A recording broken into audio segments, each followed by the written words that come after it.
একজন মানুষের জীবনের সবচেয়ে গুরুত্বপূর্ণ মুহূর্ত হল তার যৌবনকাল। যৌবনকালকে একজন মানুষের জীবনের স্বর্ণ যুগ বলা যেতে পারে। কিন্তু এই যৌবনকাল মানুষের জন্য যেমনি গুরুত্বপূর্ণ তেমনি ঝুঁকিপূর্ণ। যৌবনকে নিয়ন্ত্রণ করা সহজ কাজ নয়, কিন্তু সম্ভব। সেই সফল ব্যক্তি যে তার যৌবনকে নিয়ন্ত্রণ করতে পারে এবং কাজে লাগাতে পারে। একজন যুবকের জন্য ভালো থাকাটা খুবই চ্যালেঞ্জিং হলেও তার খারাপ হওয়াটা অত্যন্ত সহজ। কারণ এই সময়টাতে একজন যুবককে হাতছানি দিয়ে ডাকতে থাকে অসংখ্য অশুভ শক্তি। আমি এটাকে এভাবে প্রকাশ করি যে কচুর পাতার পানি যেমন টলমল করে যে কোনো মুহূর্তে পড়ে যেতে পারে, ঠিক তেমনি একজন যুবক যে কোনো সময় নষ্ট হয়ে যেতে পারে। যে কোনো সময় হয়ে যেতে পারে তার জীবনের সব কিছু এলোমেলো। বর্তমান সময়ে গোটা বিশ্বের দিক তাকালে আমরা দেখতে পাই বর্তমানে যুবক শ্রেণী বিভিন্ন ধরনের সমস্যা ও সংকটে নিপতিত। তারা তাদের জীবনের লক্ষ্য উদ্দেশ্য সম্পর্কে সম্পূর্ণ উদাসীন। তাই যুব সমাজকে সচেতন করা এবং তাদেরকে অশুভ শক্তির করাল ঘ্রাস থেকে রক্ষা করার জন্য চেষ্টা আমাদের নৈতিক দায়িত্ব। নিম্নে আমরা যৌবনের গুরুত্ব, ইসলামের প্রচার প্রসারে যুবকদের ভূমিকা এবং যুবক শ্রেণী ধ্বংসের বিভিন্ন উপকরণগুলো উল্লেখ করব, যাতে যুবকরা তাদের মূল্য উদ্দেশ্য সম্পর্কে অবগত হতে পারে এবং যেসব কারণে যুব সমাজ ধ্বংসের দ্বারপ্রান্তে নিপতিত হয় সেসব কারণ থেকে দূরে থেকে তারা তাদের নিজেদের রক্ষা করতে পারে এবং ভয়াবহ পরিণতি হতে নিজেদের বাঁচাতে পারে। একজন মানুষের যৌবনকালই হলো তার জীবনের স্বর্ণযুগ এবং কর্ম সম্পাদন, কেরিয়ার গঠন ও নেক আমল করার মুখ্য সময়। এই সময়টিকে যে কাজে লাগাবে সে উন্নতি করতে পারবে, আর যে এই সময়টিকে হেলা খেলায় নষ্ট করবে সে জীবনে কোনো উন্নতি করতে পারবে না। কারণ মানুষের যৌবনকাল দুটি দুর্বলতা, বাল্যকাল ও বার্ধক্যকাল, এর মাঝে একটি সবলতা বা শক্তি। সুতরাং এই সময়টিকে সর্বোচ্চ গুরুত্ব দেওয়া ও কাজে লাগানোর জন্য চেষ্টা করাই হলো বুদ্ধিমানের কাজ এবং তার জীবনের সুবর্ণ সুযোগ।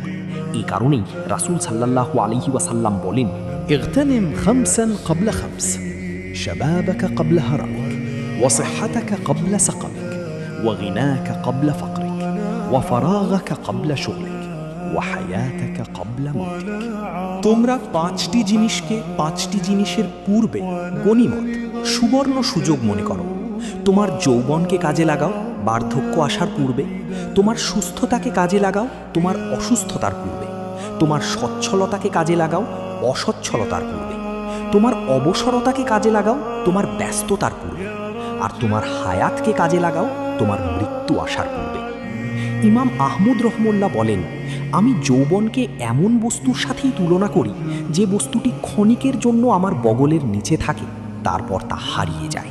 যৌবনকাল হল ইবাদত বন্দেগী ও আল্লাহর নৈকট্য লাভ করার একটি মুখ্য সময়। এটি বেশি দিন স্থায়ী হয় না। যৌবন মানুষের জীবনে একজন আগন্তুক মেহমানের মতো। সেটি মানুষের জীবনে একবার আসে, আবার খুব দ্রুত চলে যায়। বুদ্ধিমান সে যে তার যৌবনকে কাজে লাগায় এবং ভবিষ্যৎ জীবন তথা বার্ধক্যের জন্য পাথেয় হিসেবে গ্রহণ করে। যদি কোনো বুদ্ধিমান যৌবনকে কাজে না লাগায় তখন তার আফসোসের আর অন্ত থাকে না, তার আফসোস তাকে শেষ করে দেয়। কোনো কবি যৌবন সম্পর্কে বলেন, ضيف زارنا أقام عندنا قليلا سود الصحف بالذنوب وولى। যৌবন হলো একজন মেহমান যে আমাদের আঙিনায় এসে কিছু সময় অবস্থান করল, তারপর সে গুনাহ দ্বারা আমলনামাকে কালো করল, অতঃপর পালিয়ে গেল। যৌবন মানুষের জীবনের একবারই আসে, বারবার আসে না। একবার চলে গেলে তার কখনো ফিরে আসবে না। যৌবন কাজে না লাগিয়ে অবহেলায় নষ্ট করলে যেমনিভাবে দুনিয়াতে ক্ষতিগ্রস্ত হবে, অনুরূপভাবে আখিরাতে আল্লাহর নিকট তার জবাবদিহি করতে হবে। আল্লাহ তাআলা কিয়ামতের দিন মানুষকে তার যৌবন সম্পর্কে জিজ্ঞাসা করবেন, তুমি তোমার যৌবনকে কোথায় ব্যয় করলে এবং কিভাবে তার ক্ষয় করলে। হাদিসে বর্ণিত রাসূল সাল্লাল্লাহু আলাইহি ওয়াসাল্লাম বলেন, لا تزول قدم ابن آدم يوم القيامة من عند ربه حتى يسأل عن خمس: عن عمره فيما أفناه، وعن شبابه فيما أبلاه، وعن ماله من أين اكتسبه وفيما أنفقه، وماذا عمل فيما علم। কিয়ামতের দিন পাঁচটি প্রশ্নের উত্তর দেওয়া ব্যতীত কোনো আদম সন্তান আল্লাহর সম্মুখ হতে পা সরাতে পারবে না। তার জীবনকে কোথায় ব্যয় করেছে, যৌবনকে কোথায় ক্ষয় করেছে, সম্পদ কোথায় থেকে অর্জন করেছে এবং কোথায় ব্যয় করছে, আর যা জেনেছে সে অনুযায়ী কতটুকু আমল করছে।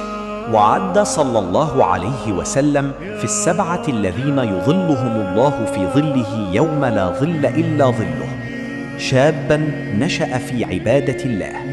আর যে যুবক তার যৌবনকে আল্লাহর ইবাদতে কাটিয়ে দেয়, রাসূল সাল্লাল্লাহু আলাইহি ওয়াসাল্লাম তার সম্পর্কে বলেছেন, আল্লাহ কিয়ামতের দিন, যেদিন আল্লাহর ছায়া ছাড়া আর কোনো ছায়া থাকবে না, তাকে আল্লাহ স্বীয় ছায়ার তলে আশ্রয় দেবেন।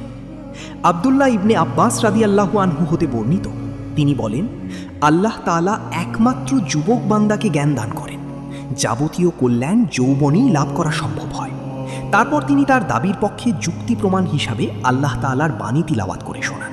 আল্লাহ তাআলা বলেন, قالوا سمعنا فتى يذكرهم يقال له إبراهيم। তাদের কেউ কেউ বলল, আমরা শুনেছি এক যুবক এই মূর্তিগুলোর সমালোচনা করে, তাকে বলা হয় ইব্রাহিম। نحن نقص عليك نبأهم بالحق إنهم فتية آمنوا بربهم وزدناهم هدى। আমরা তোমাকে তাদের সংবাদ সঠিকভাবে বর্ণনা করছি। নিশ্চয়ই তারা কয়েকজন যুবক যারা তাদের রবের প্রতি ঈমান এনেছিল এবং আমরা তাদের হিদায়েত বাড়িয়ে দিয়েছিলাম।